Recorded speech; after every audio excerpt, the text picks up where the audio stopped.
Dah start mas.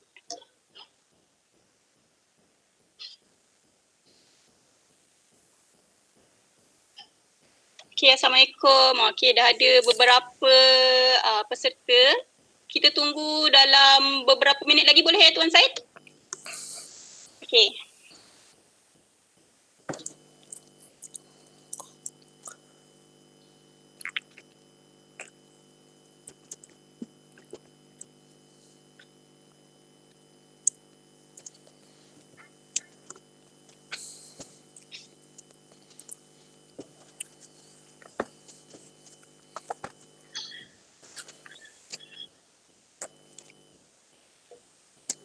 Jadi Tuan Syed ni akan balik lepas sesi ni habis lah. So, lepas sesi ni habis, I have a clubhouse session satu lagi.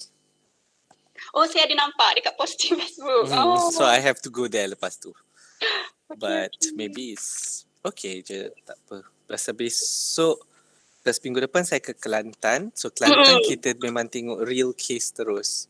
So, saya akan ada kat sana lebih kurang 5 hari. Jadi, that real case macam tu, kita turun padang lah, kita tengok.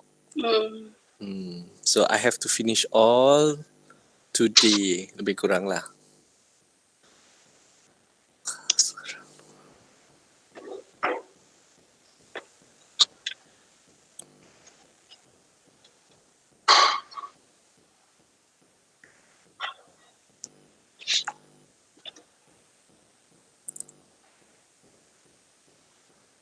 Title untuk minggu depan dah ada? Dah ada. InsyaAllah kita orang rancang untuk buat pendidikan seks kanak-kanak. Okay, I tak akan komen. You tunggu my talk and then you will see something. Hopefully something different. Kenapa Tuan saya ada macam nak, apa orang kata, suggest ke kita boleh macam pertimbangkan? No, it's not that. It's just that kadang-kadang bila kita cakap pasal pendidikan seksual ni, banyak orang buat tak habis. Atau banyak orang nak buat banyak sangat dalam satu tempoh masa yang sekejap. And then persoalan yang penting in between tu, korang tak sempat nak habiskan atau korang tak sempat nak cari mana nak sambung lagi kalau ada soalan.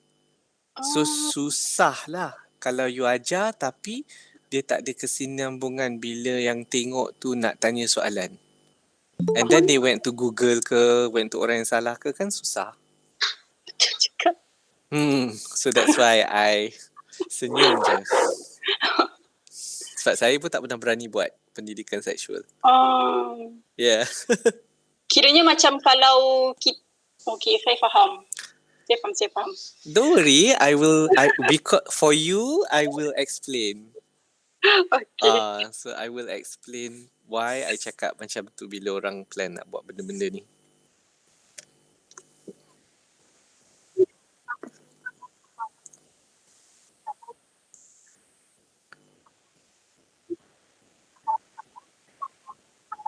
Actually, let your spectators decide lah the next topic and then you kenalah kelang kabut pergi cari.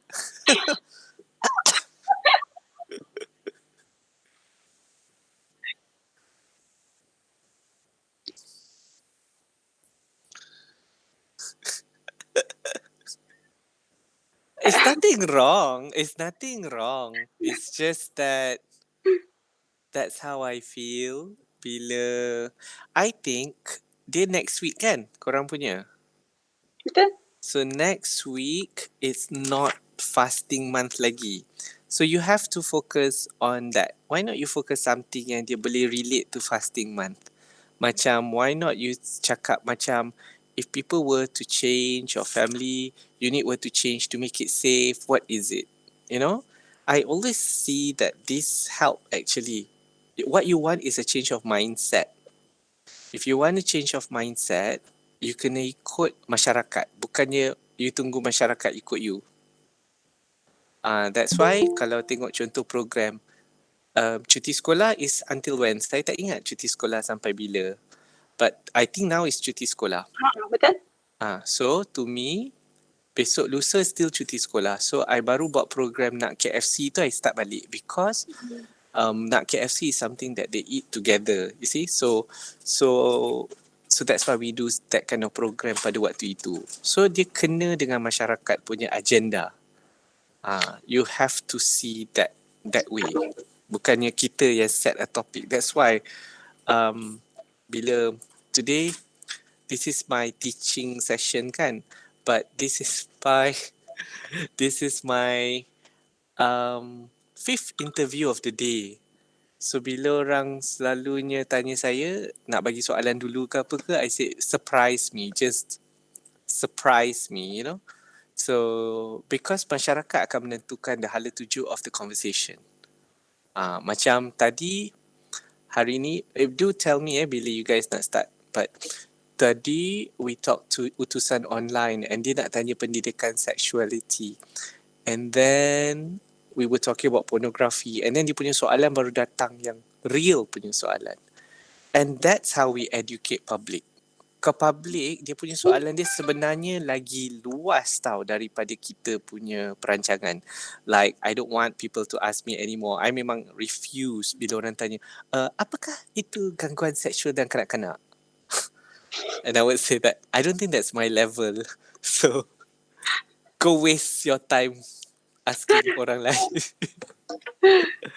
But, you see, so I refuse to answer benda-benda setakat tangkap muat dalam soalan, you know.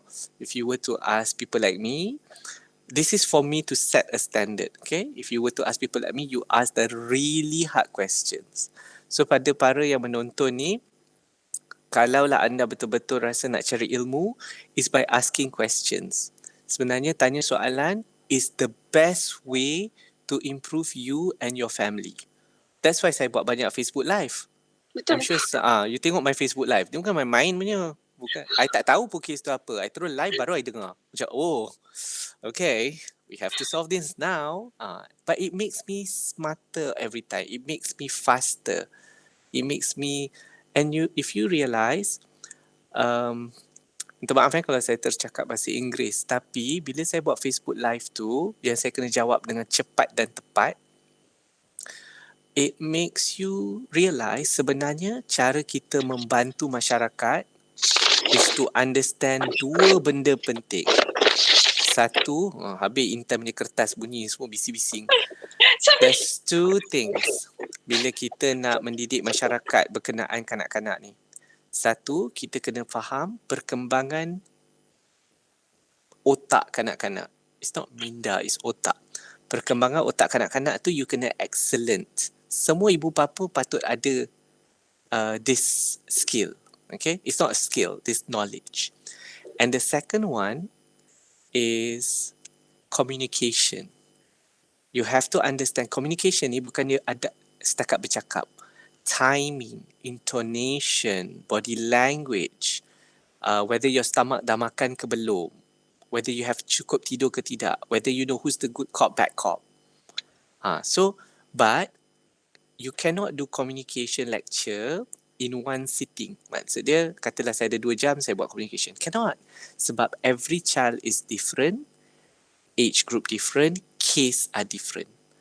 Jadi, and even though dia bukannya topik macam child sexual abuse, but semua benda sosial, kanak-kanak, can lead to be abused sexually if dia punya communication and the knowledge on brain development of children tak jelas. So you see, because I try to educate on these two things, it doesn't mean that I have to be a counsellor, a social worker, a child therapist. Tak payah. Because that knowledge you can learn and you can use for everyone. Nampak tak? Okay, I'm sorry. Are we still waiting? Okay, rasa boleh dah mula dah. Boleh ya? Okay, boleh. Okay. Assalamualaikum dan salam sejahtera kepada tetamu-tetamu kita, Tuan Syed Azmi, dan kepada para peserta yang sudi meluangkan masa pada hari ini. Baiklah, saya Intan Syazana yang akan menemani anda sehingga ke penghujung sesi. Terima kasih kepada Tuan Syed Azmi kerana menerima jemputan kami di MAU Reading Club dan kepada para peserta kerana meluangkan masa untuk kita sama-sama membincangkan isu yang bertajuk gangguan seksual dalam kalangan kanak-kanak. Sebelum saya memperkenalkan tetamu jemputan kita, izinkan saya untuk memberi sedikit peringatan mengenai peraturan MAU Reading Club. Monster Among Us merupakan sebuah gerakan anak muda yang berganding bahu bagi memperkasakan dan memperjuangkan hak kanak-kanak dan mangsa gangguan seksual melalui program berbentuk advokasi pendidikan dan penglibatan masyarakat sejajar dengan matlamat pembangunan lestari bagi pendidikan berkualiti dan kesaksamaan jantina 2020. MAU Reading Club muncul sebagai medium bagi semua lapisan masyarakat, terutama anak muda dalam dan luar negara untuk membincangkan isu-isu yang kita perlu cakna dan ambil berat. MAU menyediakan ruang untuk anda bertukar pendapat tanpa dihakimi dan selamat daripada sebarang isu prejudis. Bagi memastikan sesi kita berjalan lancar, terdapat beberapa peraturan yang perlu kita ambil maklum. Yang pertama, hormat menghormati. Sila tutup mikrofon anda jika tidak bercakap, menghormati antara satu sama lain ketika perbincangan sedang berjalan. Kami di MAU Reading Club sangat menghargai jika para peserta dapat menggunakan nama sebenar atau nama gelaran bagi memudahkan kami memanggil anda dengan panggilan yang sewajarnya. Dan yang kedua, penglibatan diri. Kami menggalakkan komunikasi dua hala. Kami tidak akan sesekali bertolak ansur dengan gangguan berbentuk seksual, menyentuh sensitiviti agama, kepercayaan dan menyentuh sensitiviti mengenai minat dan kepribadian seseorang. Jika didapati anda melakukan hal sedemikian, kami memiliki kuasa sepenuhnya untuk mengeluarkan anda daripada sesi ini. Kami meraihkan perbezaan pendapat daripada semua. Jika anda merasa lebih selesa untuk bertanya soalan atau berkongsi pendapat di chat box, dipersilakan kerana semua orang layak bersuara. Dan yang terakhir, keizinan dan kebersendirian ataupun privacy. Sesi ini akan dirakam dan jika anda tidak selesa, sila maklumkan kepada kami dan sesi ini akan dimuat naik di YouTube channel MAU. Jika ingin merakam sesuatu daripada sesi perbincangan, sila dapatkan keizinan. Anda boleh menunjukkan wajah ataupun tindak. Ini adalah sebuah pilihan. Kami menghormatinya. Baiklah, selesai saya membaca sesi pengenalan dan peraturan bagi MAU Reading Club. Okay, sekarang saya akan memperkenalkan dengan lebih lanjut mengenai tetamu jemputan kita, iaitu Tuan Syed Azmi Al-Habsyi. Selamat datang ke MAU Reading Club. Okay. Thank you. Syed Azmi Al-Habsyi merupakan pengasas kepada Puak Payung. Beliau juga merupakan seorang graduan lepasan UKM di dalam bidang farmasi dan kini sangat aktif sebagai aktivis dalam bidang advokasi kanak-kanak. Untuk pengetahuan semua, Tuan Syed Azmi memiliki lebih daripada 10 jawatan di persatuan, perbadanan dan beberapa gerakan yang saya kira kebanyakannya berkaitan dengan kanak-kanak. Dan baru-baru ini, Tuan Syed Azmi telah pun dilantik sebagai Timbalan Presiden NGO Hub. Tahniah diucapkan kepada Tuan Syed Azmi. Jadi, tanpa melengahkan masa, saya mempersilakan Tuan Syed Azmi untuk membincangkan topik kita pada hari ini. Okey, ni kes eksklusif yang bertajuk gangguan seksual dalam kalangan kanak-kanak. Dipersilakan. Okey. Terima kasih pada Monsters Among Us. You dengar tak dia punya housekeeping rule tadi? Kalau kita kena masuk tempat tadika macam dia tu, kita semua akan jadi macam Russia. Okay? Sebab dia very serious. Activism, especially dekat Kuala Lumpur ni memang very much idealistic. Jadi perundangan dan peraturan-peraturan banyak dibuat sedemikian untuk liberalisasi of pandangan dan idea dan sebagainya. Walau bagaimanapun, saya nak cakap juga pada semua bahawa I am a pure Malaysian at heart. Jadi as long as it actually helps and benefit Malaysians, dan kalau budaya kita sebenarnya berseluruh sampai peringkat orang semua buatkan kecil hati tu, we can always improve to make it better. Okay. Now, dalam topik gangguan seksual dan kanak-kanak, one of the things yang saya nak promote especially towards some people yang baru join Monster Among Us Reading Club ni, so Reading Club ni sebenarnya dia berkisar pasal dari segi bacaan ke, lirik lagu pun boleh, bedah movie pun boleh, video tertentu pun boleh. Dan untuk saya hari ni, I have choose 4 kes yang saya terima ikut WhatsApp, yang kita akan bincangkan satu persatu, tapi in the end is all about child protection. Now, salah satu benda yang saya nak cakap kat sini dulu adalah takrifan kanak-kanak tu. This is the most important part. So, takrifan kanak-kanak kat Malaysia ni, I'm sure all of you should know. Kalau tak tahu tak apa, which is below 18 tahun. Maknanya dia below your 18th birthday. So, itu bermakna kanak-kanak. So, daripada 0 hari sehingga 17 tahun, 364 hari tu considered kanak-kanak.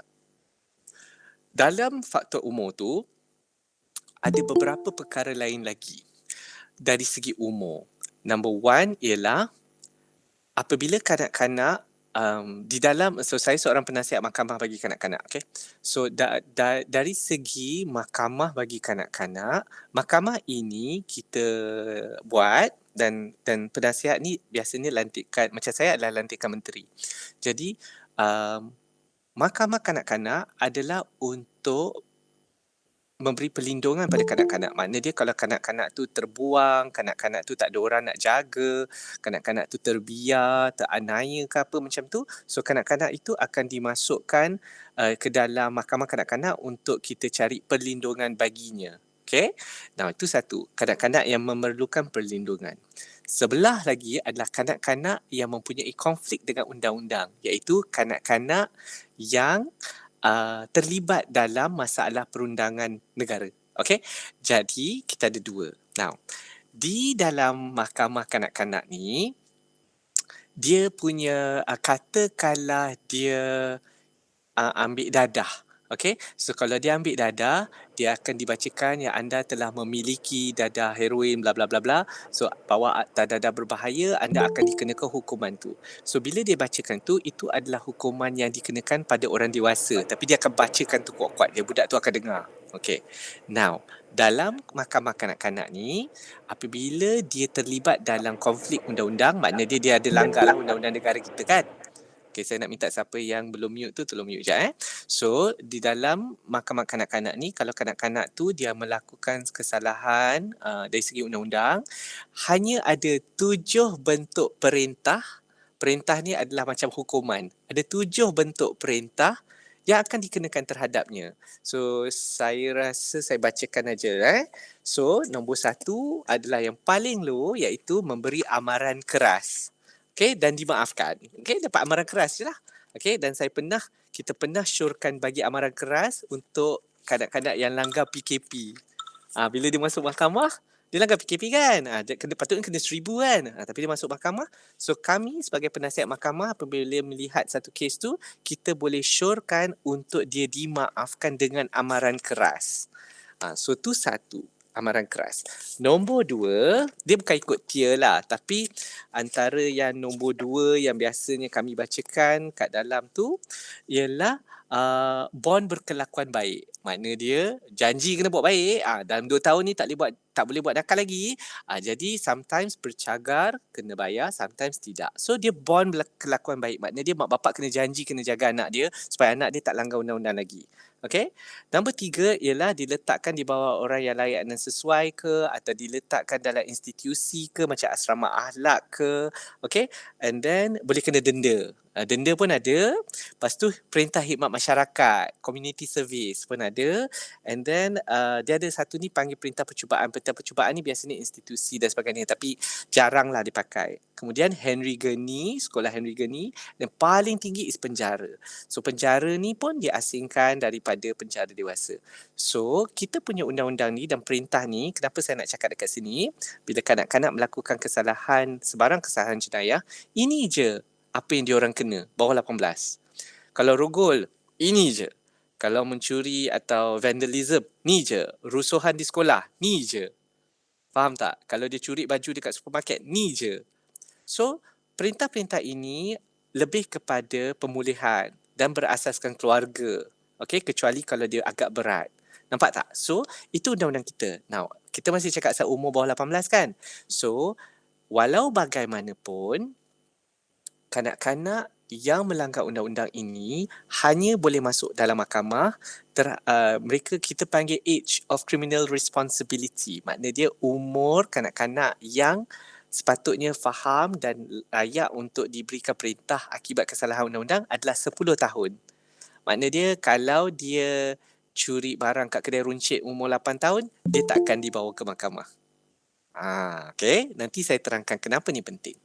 Now, kalau dia dia dah 10 tahun ke atas, sewaktu kejadian tu baru dia masuk di mahkamah untuk disoal, okay?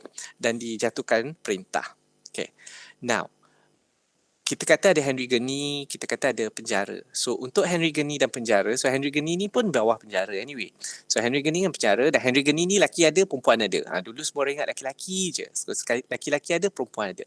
Now, Henry Geni dengan tu hanya untuk kanak-kanak yang berumur 14 tahun ke atas. Dan mereka boleh berada di sana maksimum sehingga umur 21 tahun. Alright? Now, kenapa saya cerita semua ni adalah chapter saya yang nombor 2. So, kalau kanak-kanak itu melakukan kesalahan bawah 10 tahun, mana dia orang pergi?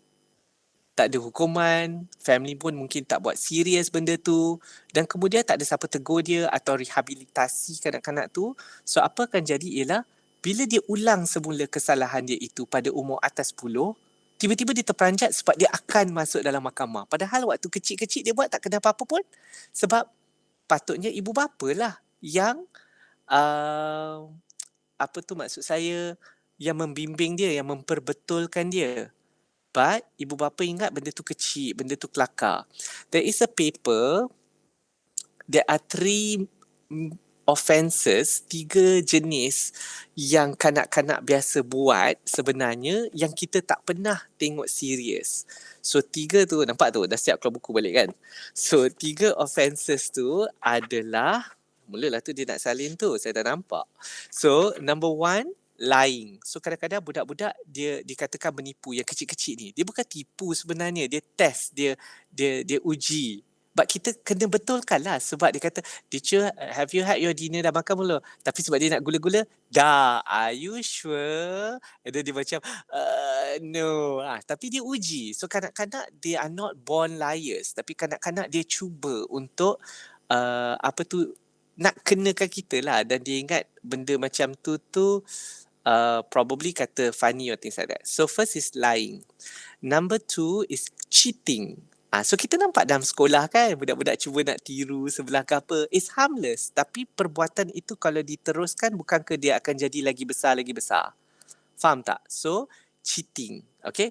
And the other one is stealing.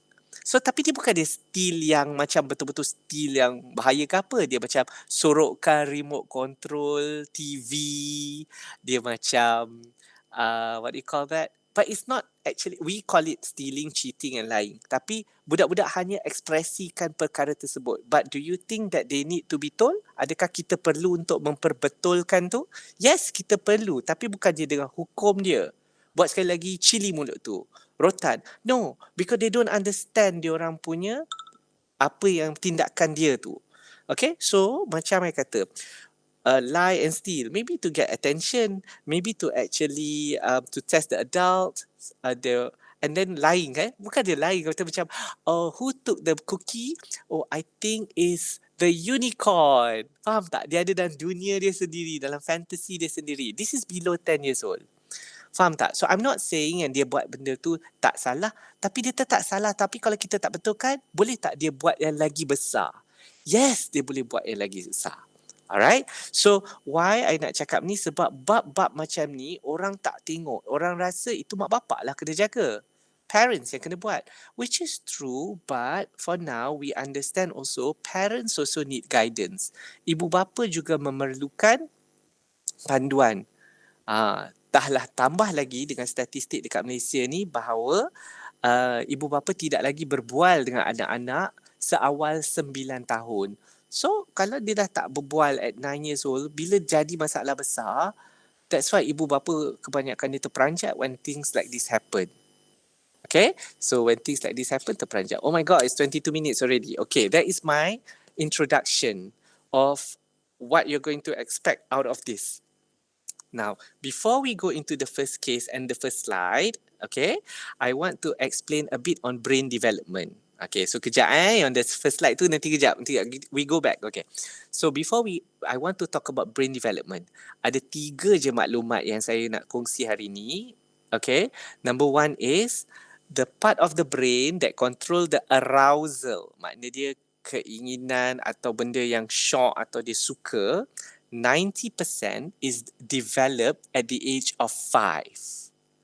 Pada umur 5 tahun, 90% bahagian brain yang dipanggil amygdala, okay, has formed. Maknanya dia, bahagian amygdala ni, if you want the definition, the amygdala part of the brain, what they do is actually responsible for like arousal, emotion, and then dia anything yang buatkan dia rasa macam happy.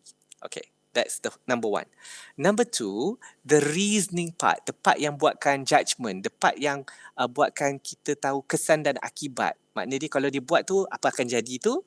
It's called the prefrontal cortex, dan itu fully developed at the age of 18 to 21 years old. Nampak tak? Dia tak balance. Makna dia bahagian keinginan tu kalau suka makan coklat, makan aja. Tak tahu bila nak stop pasal dia suka sugar. Makan until parents kata you have to stop. It's too much sugar. Dia tak fikir. Pasal the part of the brain tu hanya develop way later. So it's the same as kalau children tu dia pergi padang dan dia main bola, kata balik pukul 7, tak balik-balik, nanti parents kena panggil dia. Because every day kena panggil. Because dia terlampau shock sangat main, sampai tak ingat nak balik. That's children. You see? So that's it. And the third thing is, because of development of their brain to comes at different age and stages, kanak-kanak tend to make mistakes. So children below 18 tend to make mistakes, and you actually have to have an open mind. Anda semua kena menerima hakikat bahawa tu pasal kita pergi sekolah supaya kita buat silap dan kita belajar daripada kesilapan. Tu pasal kita membesar dengan bimbingan ibu bapa supaya kita tahu bahawa mereka akan buat silap dan kita kat situ nak memperbetulkan agar dia tak buat silap lagi. I hope you can understand. So now can we see the first slide? Okay. I need to change this because I cannot read that. Change layout. Tunggu sekejap I think I kena buat side. Oops. Spotlight. Nope. Okay, I don't know how to do this, but never mind. Kejap Sorry. Alright. So let me just read the first slide. Okay. So the first slide. Okay, so this is a case di mana petang tadi pukul 3, mak dia ambil dia balik dari sekolah. So cikgu dia panggil.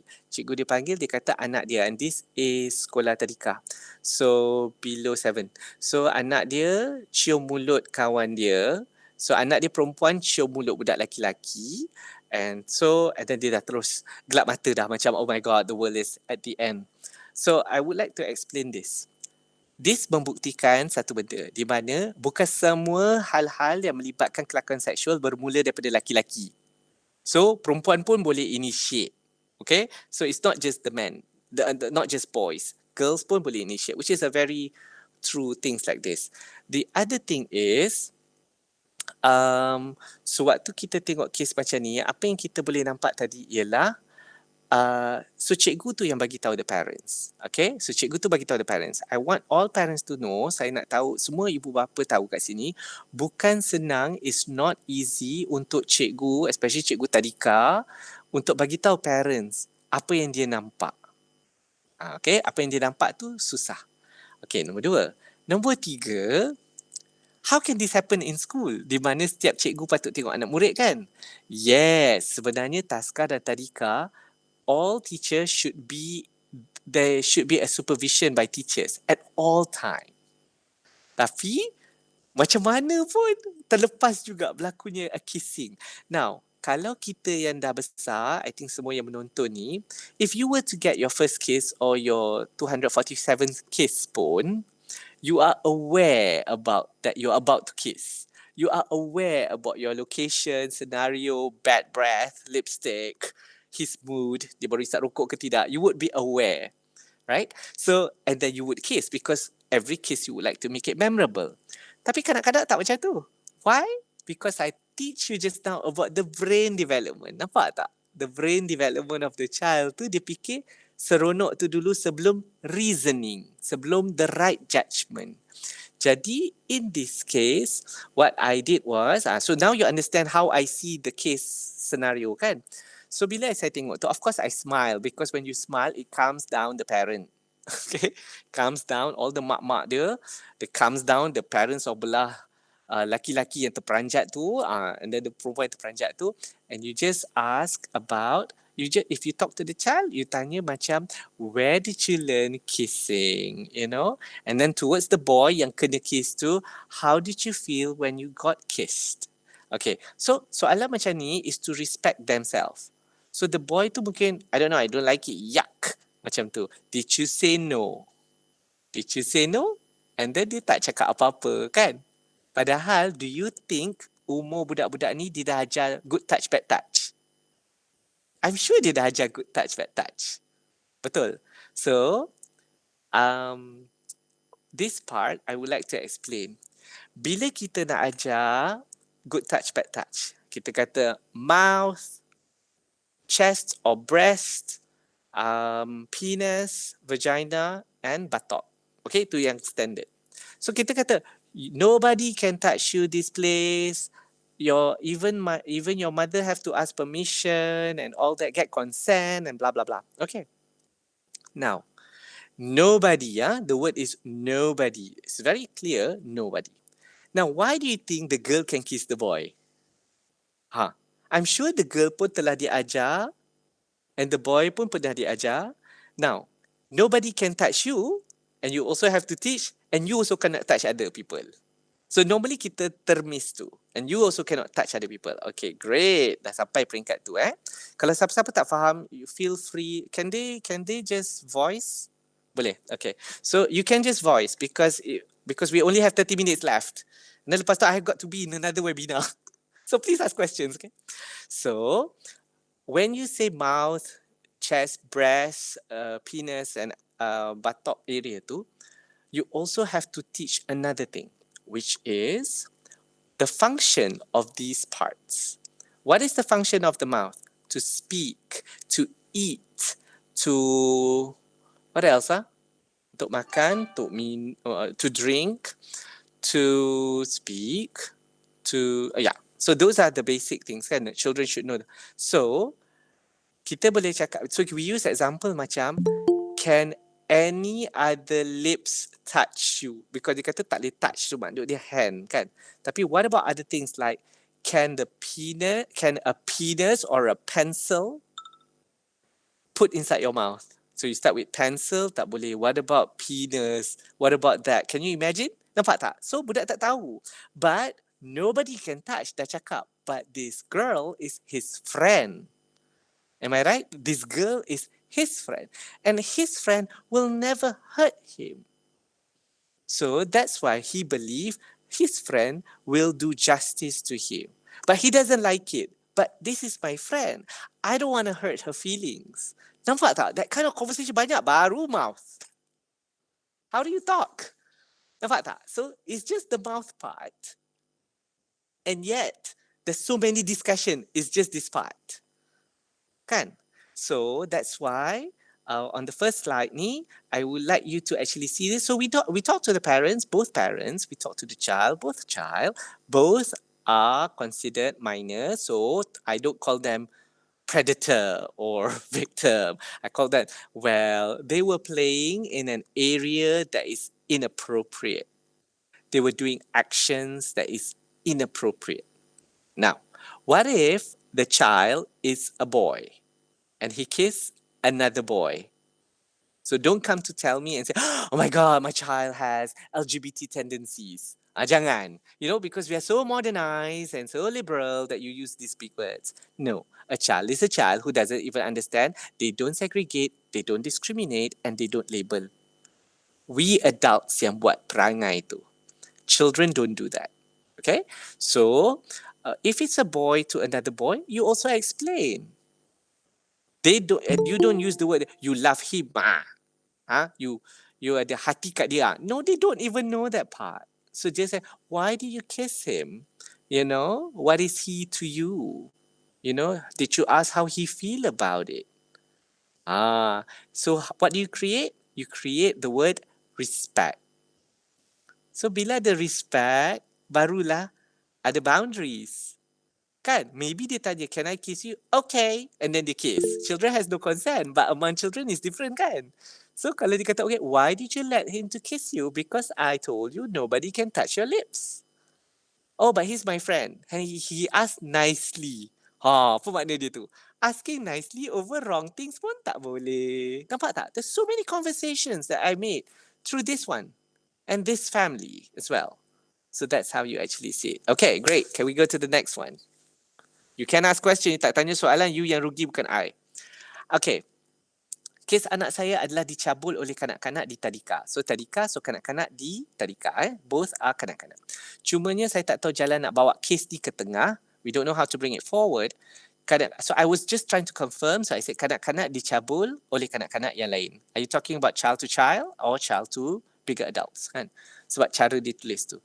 So dia kata di tadika yang sama. So child to child. Okay. Again, on this one is dia nak bawa kes tu ke tengah. But as we know, kes tu tak akan naik ke atas. Why? Because kanak-kanak tadika is below 10 years old. So, apa kes yang dia nak bawa? Faham tak? So, basically, it needs to be resolved there and then. Takkanlah dia nak suruh orang tu first of all, you have to understand the word cabul. Parents also have to understand the word cabul. Cabul ni bukannya memasukkan zakar ke dalam vagina. Itu rogol. So, selain daripada rogol, kita panggil cabul. Okay? Kalau misalnya liwat, zakar ke dalam, zakar ke dalam anus, dubur, yang tu kita panggil liwat. Okay? And then, tapi kadang-kadang kalau dalam kanak-kanak, dia tak ada tu. Tapi dia ada aksi saja, gesil saja. Itu kita panggil cabul. Sentuhan saja, kita panggil cabul. Now, ada setengah pendapat will say, it's so rough to use the word cabul tu kanak-kanak. Tapi dalam akta kita pakai cabul. And then adakah kanak-kanak berupaya untuk mencabul? So sebenarnya to me it's a perkataan yang digunakan oleh adult untuk menerangkan pada saya.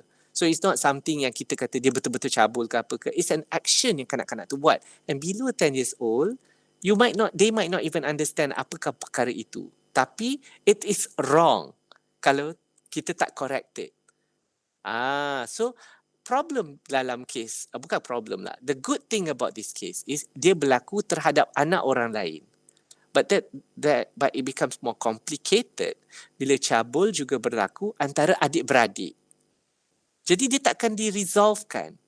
So boleh tak kanak-kanak mencabul kanak-kanak lain? Jawapannya boleh. Tapi kalau dia buat atas 10 tahun, ada kesan undang-undang dia. Kalau below 10 tahun, undang-undang tu tak jelas untuk mereka kan. So, we still need rehabilitative intervention. Okay? So, that is what we can see with the second slide. I think tak ada apa-apa soalan sangat lah. So, normally, ni pun sama. Cikgu dia tengah buat apa? So, and why can this happen kan? But it happened. Alright, next. Tuan Syed, kita ada soalan Yes, please. Bacakan. Daripada Puan ataupun Cik Zurada Hassan. Tuan Syed, how did the girl learn about kissing? Yang untuk kes pertama tadi. Okay. So, kissing ni sebenarnya dia ada banyak sebenarnya. Kissing ni tengok parents dia buat, tengok TV, cartoon. So, that's how they actually, but they actually thought that, atau they were kissed before. So children are also being kissed kan. So sebenarnya, or they thought that that's how much I love you. So basically, then they kiss orang yang dia suka. Dia kiss orang yang dia rasa macam selamat, atau sometimes dia geram sangat. You know, especially younger girls macam age 4, 5, they are so impressionable atau terlampau suka sangat dengan jiran dia yang 6 tahun, tapi bukannya anything harmful. They just respect and orang tu macam treat them like one of them kan.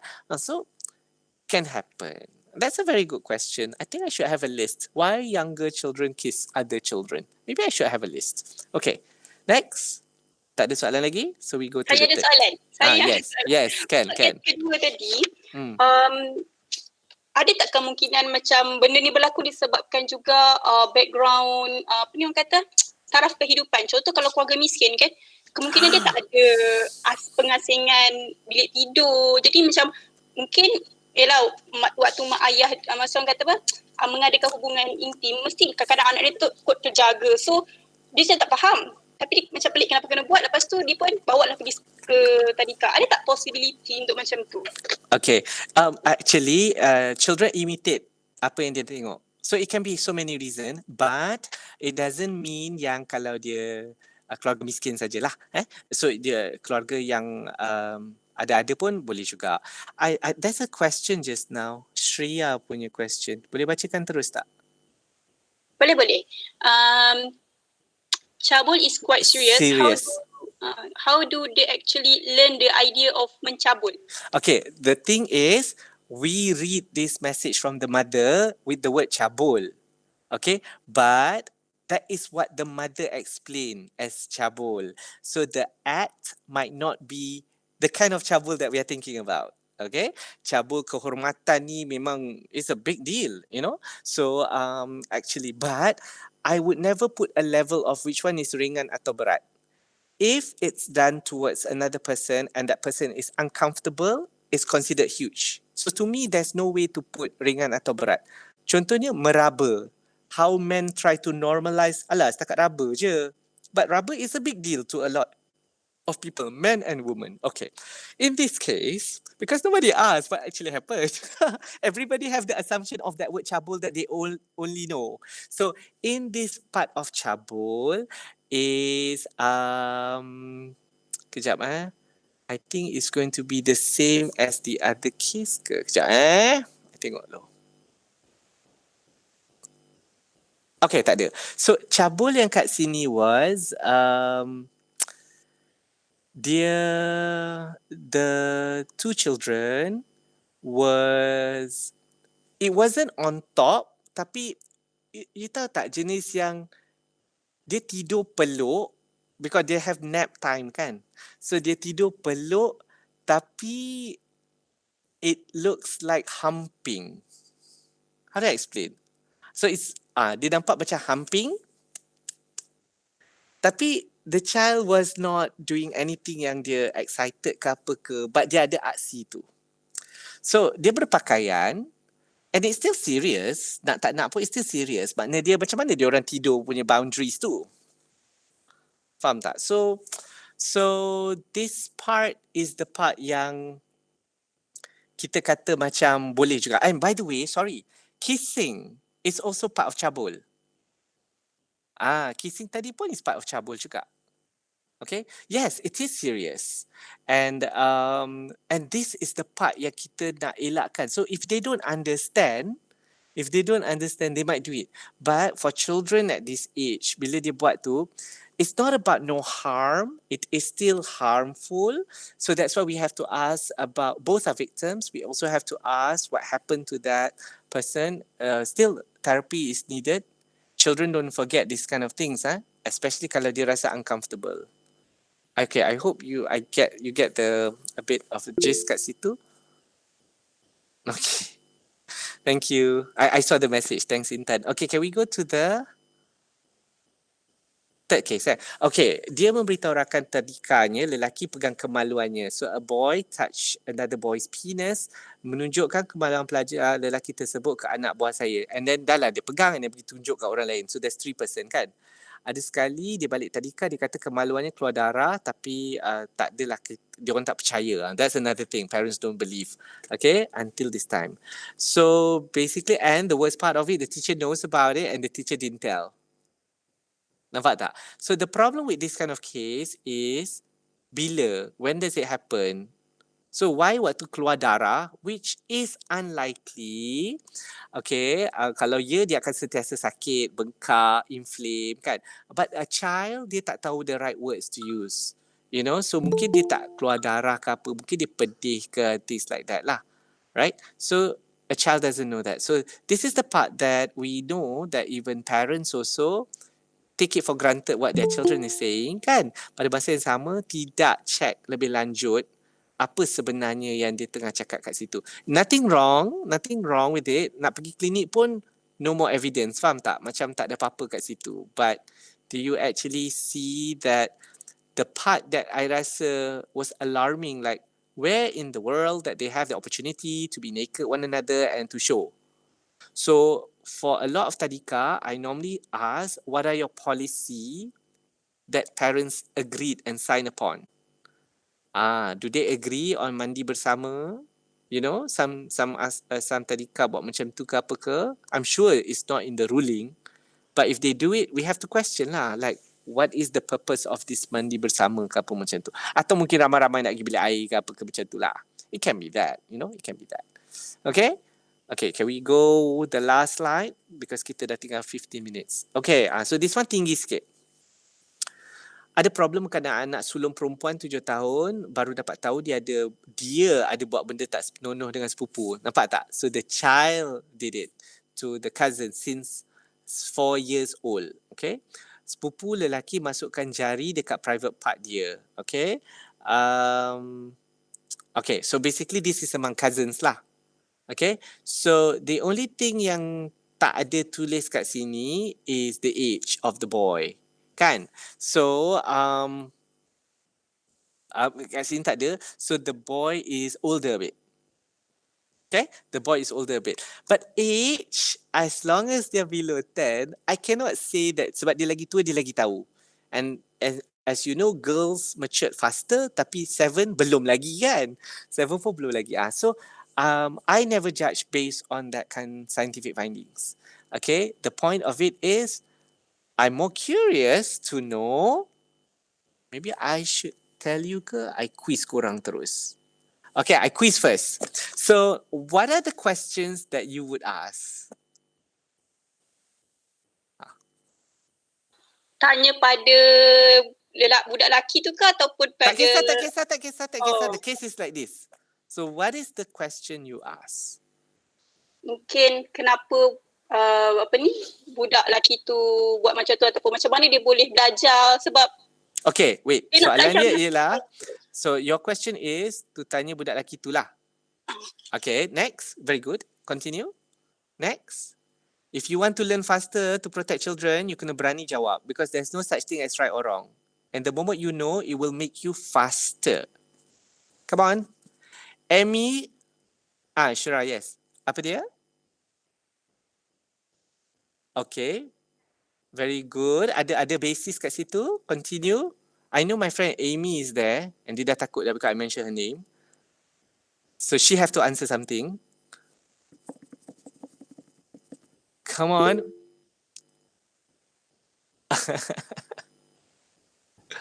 What? I don't know. I would say I ask what's the girl's feeling first. Okay, sama juga dengan tu. Very good. Amy, thank you. No problem. One more person before I start. Tapi this is good. You have to see that as a whole. So come on. Apa dia? Fazli, thank you. Anak tu tahu tak salah ke betul. So anak laki-laki dan anak perempuan, saya assume, I think first and foremost, ask the parents if they still contact with the sepupu's family. Very good. Okay.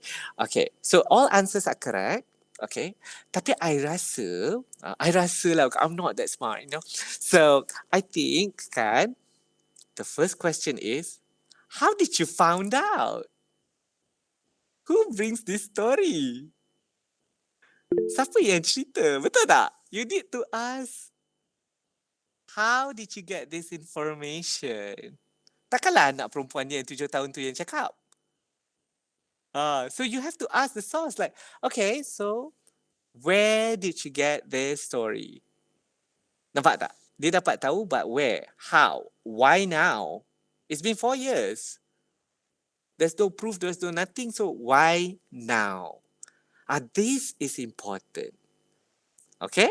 So why do I say time is important? Sebab we don't know the truth. But if you call out of context, and that Azmi will smile first. Okay, Amina and Amin, I heard a little story 4 years ago. Mana boleh kan? You cannot do that kan? But you actually have to hear first and you don't have to talk about the incident pun in this kind of case. You talk about right and wrong, but not based on this incident. It based on something else. And then when you say something else tu, you bagi contoh lain. Okay, you boleh kata, you know what happened in kakak punya school tak? Somebody kan dia macam they put dia pergi kat private part dia and then he uses his hand like that. You see the reaction. Now, I told you a few things just now before the start of the lecture about arousal. So 7-year-old girl is easily aroused as well. So that part we want to know, right? We want to know where did she learn all that, correct, right? We want to know where did she learn all that. Now, before you go that, she might think that you are blaming her. Or you dah mula marah because anak you. This part is important to emphasize. If you watch some of my videos on communication, kan, I always say that, I heard about this. Is there anything you want to tell me? And kalau you cakap apa-apa pun, I will believe you. I love you the same. Faham tak? Everyone is different. And I emphasize that actually for every 3 sentences after that, I will say the same thing. But I love you, right? So I'm going to tell you this. Blah, blah, blah, blah, blah. But I do it out of love. And because I love you very, very much. Kejap, I baca Nur Salihah. Bagaimana kita nak didik anak-anak kita yang pernah jadi tak sempat baca. So, Intan bacakan kejap. Boleh. Bagaimana kita nak didik anak-anak ini yang pernah jadi mangsa untuk masa depan mereka tanpa kita ungkit kejadian lama? Very good question. Okay, the thing is, now bila kanak-kanak jadi mangsa, dia takkan lupa. Okay, so she will have to carry it forever. We have to acknowledge that. Number 2 is, this is the hardest part. Untuk kanak-kanak tahu bahawa itu bukan salah dia dan dia kena terima dan dia kena mencari people, adult who love her kena cakap yang itu bukan salah dia dan adult who love her around her kena cakap yang ini bukan salah dia, jadi dia tidak perlu rasa bersalah, malah dia kena maafkan diri sendiri. This is the hardest part. The hardest of the hardest of the hardest, this is it. Okay? Jadi, dia tak boleh lupa tau. So, kita tak ada nak ungkit kat situ. So, kita actually build her resilience.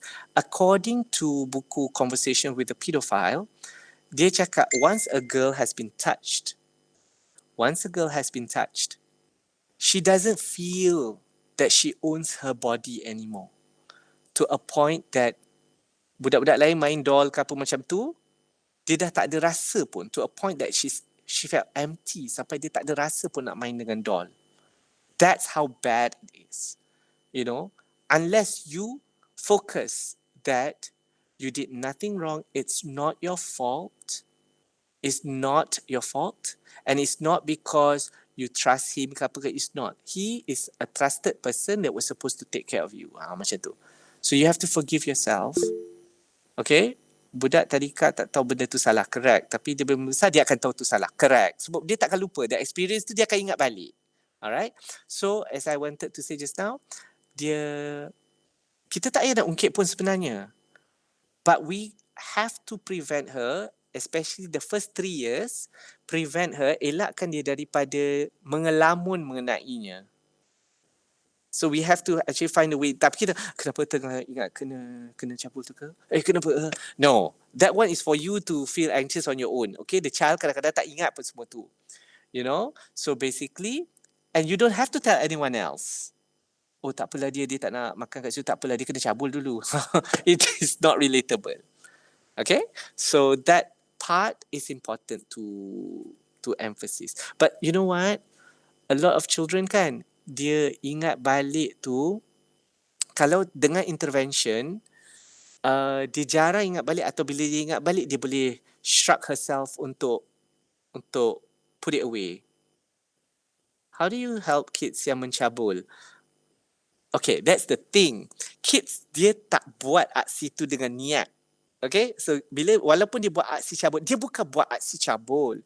Dia melakukan sesuatu yang dia rasa tak salah, mungkin sebab diperlakukan pada dia, atau mungkin dia rasa seronok macam tu, dan dia buat ke orang lain pasal dia rasa orang tu pun akan seronok juga. Faham tak? So dua-dua tu kita train, kita bantu dengan sama. Maknanya dia, kalau dia pergi doktor, dua-dua kena pergi doktor. Kalau dia nak kata tu salah, we don't start first dengan salah. Dia kata macam katalah masukkan jari dekat private part. Dia kata okay, private part tu fungsi dia apa? Lavender kejap So nanti kita bacakan but masukkan jari yang private part. Okay, private part dia tu kita kata the vagina kan. So what is the function of that? You know, what is the function of jari? Nampak tak? So we have to explain dua-dua macam tu. So is that where it should be? Lepas tu nanti dia akan buat lawak. Jari boleh tak masuk dalam hidung? Boleh sebab nak korek. It doesn't matter, it's children. You know, so but you have to give a lot of scenario yang macam tu. So that they will actually understand. And in the end, they will actually apologize. Because children are like that. They will apologize. Sorry. Tapi mak bapak yang biasanya macam, oh my God, this is stupid. Parents macam tu. First, it's not about you. It's about your child. Okay? So, and the child needs to see that you're calm about it, that this is wrong. And it's a behavior that you cannot repeat or do upon others. So most of the time bila jadi macam ni, anak-anak ni, kalau tempat tu tak ada intervention, so atau tak ada apa-apa, you have to take the child out. Harm reduction. Maknanya dia keluarkan daripada tempat yang berbahaya itu. Katalah dalam kes ni, katalah ini taska dan atau mana-mana tempat jagaan, and then orang tu adalah orang yang lelaki itu, budak lelaki itu adalah budak yang anak pengasuh. So cannot lah. So you have to take that person out. Kan? Take that person out. Can we read the two questions, Intan, before I'm late? Boleh. Okay, yang pertama daripada Lavender. Hai tuan, nak tanya, what are the long-term consequence on the child after they are involved in child sexual assault versus child sexual abuse? Sama ke? Because after I was sexually abused, now as an adult, I feel uncomfortable around older men and rasa macam tak selamat. That's because he was older. Is that similar to how a child sexual assault survivor will feel? Because Yes. sounds like the power dynamic tu lain sikit. Oh, actually the power dynamic tu sama, and we cannot judge how people feel about an assault or about an abuse. We don't know. Okay? So, but in general, when they come to me kan, I tak ada kata, you kena rogol ke, you kena cabul je. You have to define. No. I never went into that level to define apa dia kena, because both, to me, they have to know their victims. So I tak pernah go into that pun, and they manifest it as the same. Maybe to you it's a bit different, I understand, and you are right. A lot of girls do feel uncomfortable upon other men, and this is why we say the rehabilitation needs to happen, because if not, they cannot achieve their highest potential as a person, or if they get married, at the highest potential as a wife, because of their past is unfinished. So that needs to be dealt with. Okay. Ada lagi satu soalan tak silap saya? Ada. Dan kedua adalah, saya pun ada soalan tapi kita baca dulu soalan. Okay. Daripada Amira. Dalam kes yang melibatkan sepupu atau saudara, how to tell their parents about what has happened?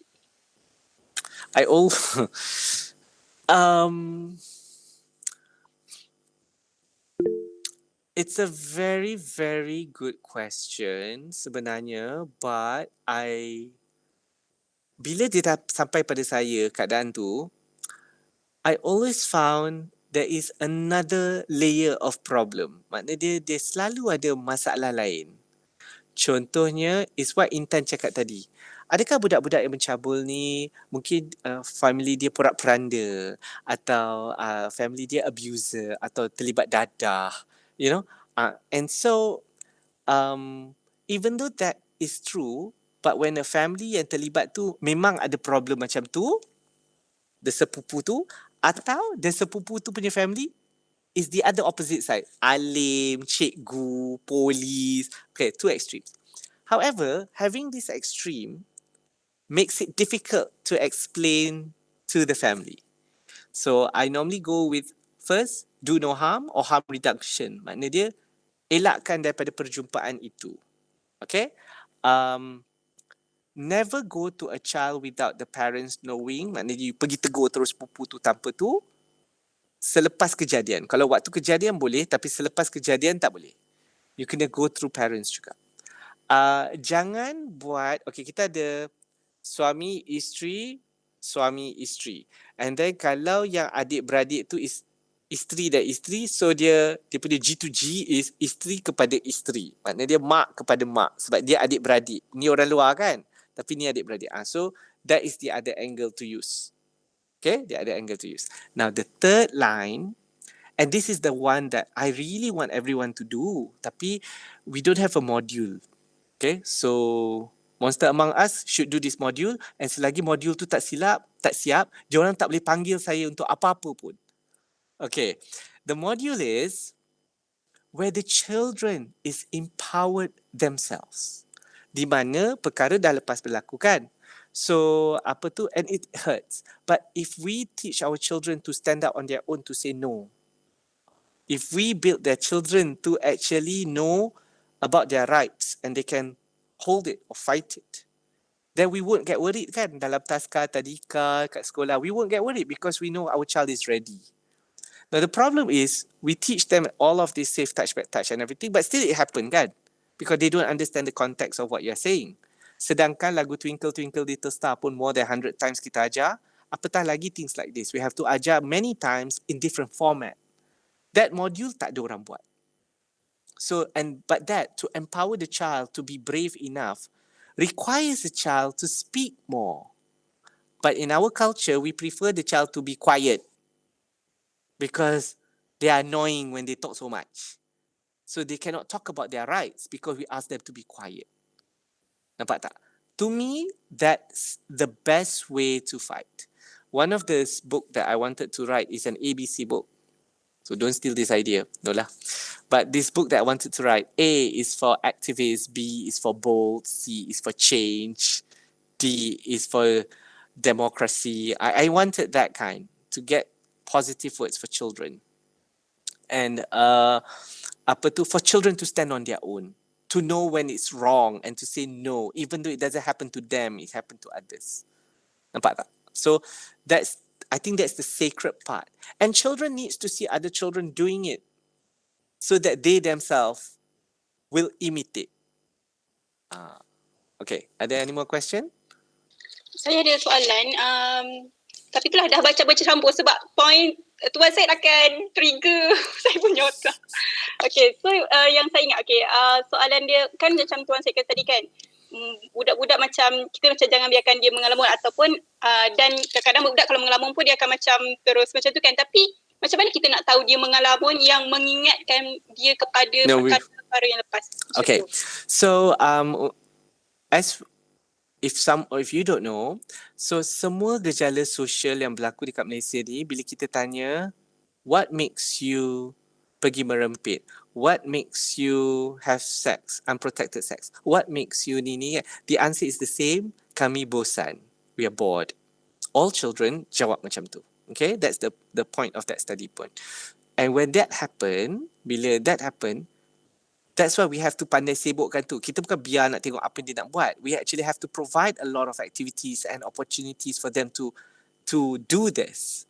This is the part. So once they start thinking and reeling their mind, then they won't go elsewhere. Then you wouldn't have that idleness. So you don't know apa yang dia mengelamun. Mungkin dia suka orang sebelah ke mengelamun juga. You know, you wouldn't know. But I don't emphasize too much on that all the time because there's so many other wonderful things that you want them to cultivate and learn about as they grow. Music, arts, friends, TV, hobbies, macam-macam lagi that kita boleh try. And I normally like to try things like that with children. Lepas tu soalan saya, kan macam tuan saya cakap nak buat buku ABC, A aktivis, semua tu kan. Sebab tuan saya ada cakap kita empower anak-anak kita dengan membuatkan mereka bercakap dengan lebih banyak. Maksudnya kita pada usia macam tu kita memperkenalkan benda-benda yang macam bukan dia agak kritikal. Saya tak kata baca cakap demokrasi tu ketiga, tapi maksudnya kita kenalkan dia asas-asas macam tu lah. So that macam dia tanya macam tu tak untuk empower dia. Well, actually, Disney punya movie towards the end has a lot of good values if that's what we are looking for. Contohnya Tangled. Tangled tu a bit too princessy. Kejap. Contohnya ni. I think it's called Brave. Yang rambut dia kerinting, very Scottish. Betul-betul, Brave. Brave kan? Brave Okay. So and you talk about it, you know, maknanya dia at that level. Tak payahlah very formal ke apa. For me, my ABC tu because I memang create army of little munchkins to be, you know, like fight me if you think I'm wrong, you know. So that's different lah. That's me. But you don't have to go that way. To get them to speak is to ask all the WH question lah. Why? What? Macam tu. So if you ask all the time, they will feel annoyed. I want to play and you ask me all these questions. Kimi, can you stop asking me questions? Dia macam tu, you know. So I said, why do you want me to stop? Why? So then, but they start, then they know their rights. And also macam makan sama-sama and all that. That's how they know. So it's actually the word rights is there. So if you go into the child rights, which has 54 articles, you will actually see that out of that, the 40 plus is about their rights. And it sounded formal and bunyi very urbanite tau. Tapi sebenarnya, if they know, then they know how they feel about things and how they want to speak up about things. Because we don't want any abuse happen to them. So to prevent any form of abuse to them, they have to know their rights. That's how I see it. Honestly, books on conversation with children pun will cultivate you to talk more to children and get more conversation. So those books actually really, really would help lah. Yang ni ada macam comment, I used to ask my kids what they learn after watching a movie just to make them think and talk. Actually, that one is very, very good, provided that you know your children have a lot of vocabulary. I don't want other parents to tanya then, best, I like, you know, and they get frustrated. So these, it depends on age group and the number of vocabulary they have. Because not all children yang tengok a cartoon would understand. Apa dia cakap? My little ones yang 4 years old tu, she still asked me to translate. Even though it's in English, she still asked me, what did he say? What did she say? So, you know, it's good method, but look at the age lah. Okay, faham. Lepas tu, ni soalan ni macam saya rasa macam tak ada jalan keluar. Tapi mungkin tuan saya ada jalan keluar. Sebab, okay, saya ada kawan lah. So, dia mangsa sexual assault daripada rumah jiran ke rumah pengasuh dia macam tu lah. Lelaki tu dah besar. Dia waktu tu kecil lagi. Tapi kiranya dia tak bagi tahu sesiapa. Jadi macam mana kita nak budak yang tapi dia punya personality macam berubah lah. Cuma dia tak bagi tahu parents dia dah besar. Dia just cerita dengan kita orang je macam tu. So macam mana kita supaya saya rasa macam mesti ada anak-anak yang tak bercakap pun yang dia menjadi mangsa macam tu. Okay, actually on my work, I think what I do is to create to prepare the child to be ready about, it's actually just to prepare the child. Maknanya dia mungkin tak buat report. Okay, dia mungkin tak nak buat report, atau dia takut nak buat report, atau dia tak tahu macam mana nak buat report, atau dia just not ready. So your job was supposed to provide all the information, because her participation as the victim is the most important part. Tapi kita tak boleh gesa dia. So I ada case sebulan baru dia buat report.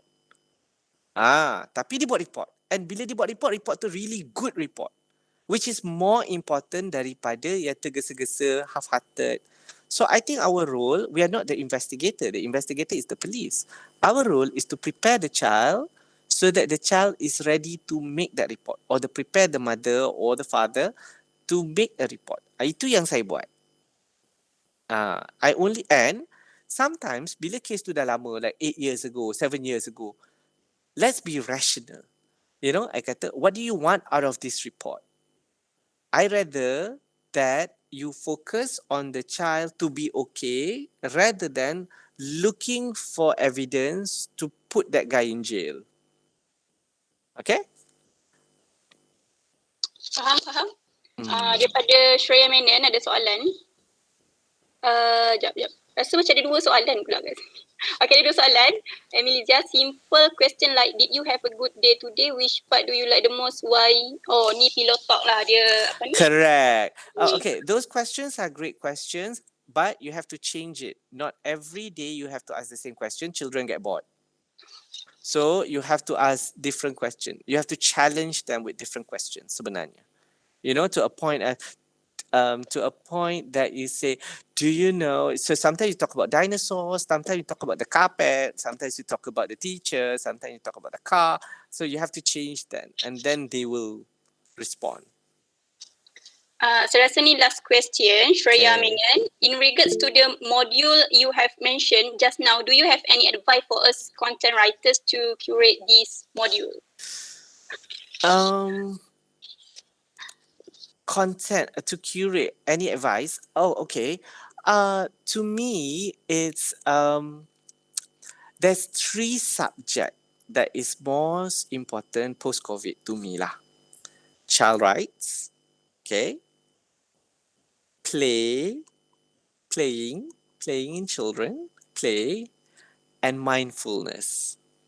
These are 3 subjects that I think it's a good basis to give children. It's like a gift to the child to say that whenever you're ready, let's come to this place, and for you to respect yourself and respect others, and actually try for them to be at ease. Because we are not here to create a military module. We are here to actually create a safe environment where children can be children, and you can actually see and know what are the attitude Malaysian-wise that is safe for them to be empowered. Because it all goes to what they believe, it all goes to how they see things. You know, if you ask, boleh tak kita kutuk nama mak bapak orang? To them boleh lah sebab tu kelakar. You see? So it's 2 different things. So that's where you actually see what is it means, and society respect and all that. And then the usage of language pun sama, and the usage of vocabulary, big or small words pun sama lah. Okay. Okay, faham. Ada soalan terakhir ke? Okay, rasa macam tak ada. Saya sebenarnya macam ada beberapa soalan, tapi tak apa, nanti saya PM sendirilah. No. Tanya terus, because I after this dah kena buat child marriage. So Okay. Macam mana? Saya tak tahu lah nak cakap. Okay, ini macam adalah pengalaman.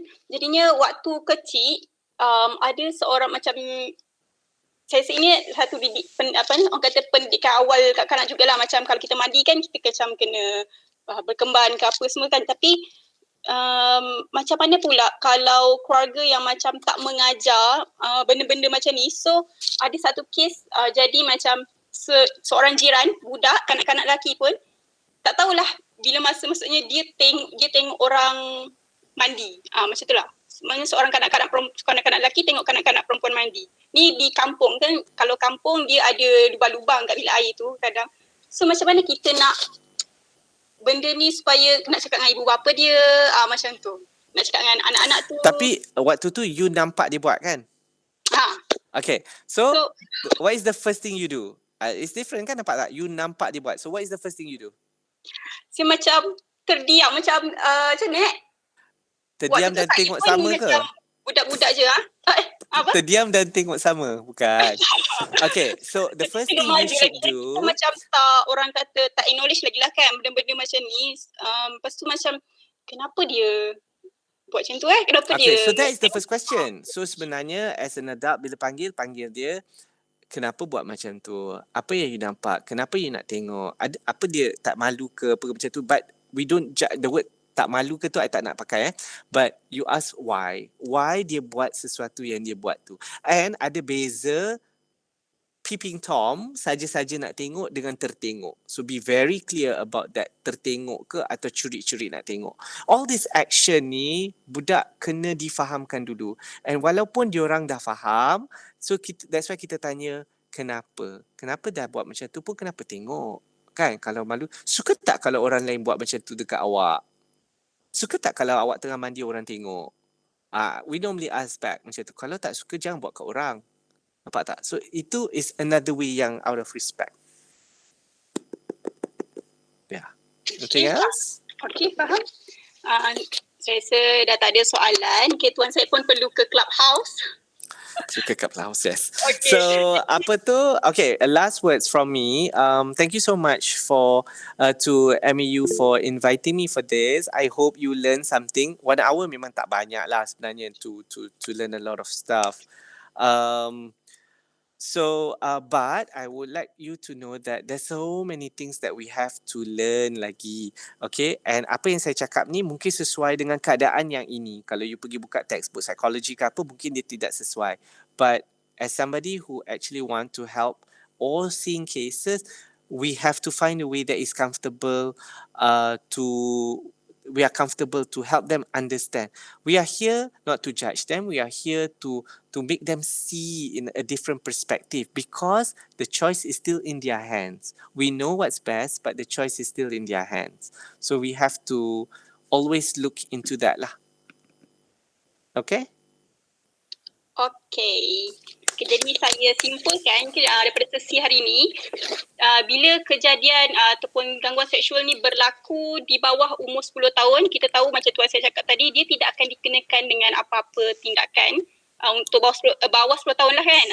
Jadinya caranya adalah kita first, kita tak boleh macam tuan saya kata, tuan saya takkan labelkan predator macam tu kan. So macam don't label, jangan judge mereka, tapi untuk mangsa kita cuba rehabilitasikan diorang, macam kita cuba untuk distract dia punya, mesti dia akan teringat-ingat, so kita distract dia punya attention. Lepas tu untuk yang melakukan kesilapan tu, kita cuba untuk bagi tahu dia dan justify kenapa dia buat macam ni. Lepas tu define macam yang tu saya kata, perbuatan-perbuatan yang diorang lakukan macam tu. So yang saya nampak adalah bila benda yang bawah 10 tahun ni, kita lebih kepada untuk diorang tahu apa kesilapan, apa boundaries yang diorang perlu setkan supaya benda tu diorang takkan ulang di masa akan datang. So bila kita take for granted ataupun kita hiraukan disebabkan mereka anak-anak, possibility untuk dia ulang ketika dia dewasa itu lebih tinggi. Macam tu. Yeah. Tak soal. Well, so far is in general it is like that, okay, which is very good enough. Tapi I think both need help and rehabilitation lah. Okay, betul. Okay, so saya rasa perkongsian kita setakat ini saja pada malam ini dan insyaAllah kita akan berjumpa pada minggu hadapan. Kalau yang tajuk yang telah kami bincangkan adalah pendidikan seks kanak-kanak. Tapi boleh. I'm sure you can, but jangan kata tak ada sesuatu pun yang 100% correct. You know, partner dia kena evolve. Tapi yang basic tu, buat rangka yang basic, tapi panjangkan lagi as a lot of other things kat situ. I don't see any books yang ada yang complete pun, because it can be complicated. Yeah. Okay. Bye everyone. Thank you. Okay, Assalamualaikum. Salam. Bye. Terima kasih Tuan Syed.